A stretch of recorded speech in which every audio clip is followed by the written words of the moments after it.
What's up mga kakipitap, no? So, malaking tanong lang talaga sa akin. So, pasintabi lang muna pala sa mga manunood ng video ito kung kayo ba'y kumakain. Kasi nga medyo madumi yung content natin ngayon. So, malaking tanong lang sa aking isip o sa aking isipan.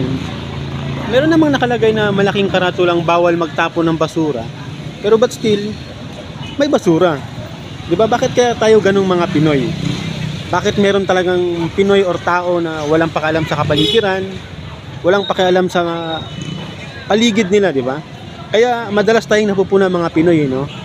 Although hindi ko naman nilalahat, no? Pero talagang dapat kung saan yung may designated na tapunan ng basura, doon tayo dapat magtapon. Magkaroon tayo ng pakialam sa ating kapaligiran, sa ating kalikasan, di ba? Ayun, no, napakadumi, napakabaho. Actually, nasa palengke ako, pero ano nga, ang laki ng karatulang bawal magtapon ng basura. But still, doon talaga may basura. Ayan, no? So sana, no, yung mindset natin mabago. Magkaroon tayo ng pakialam sa ating kapaligiran.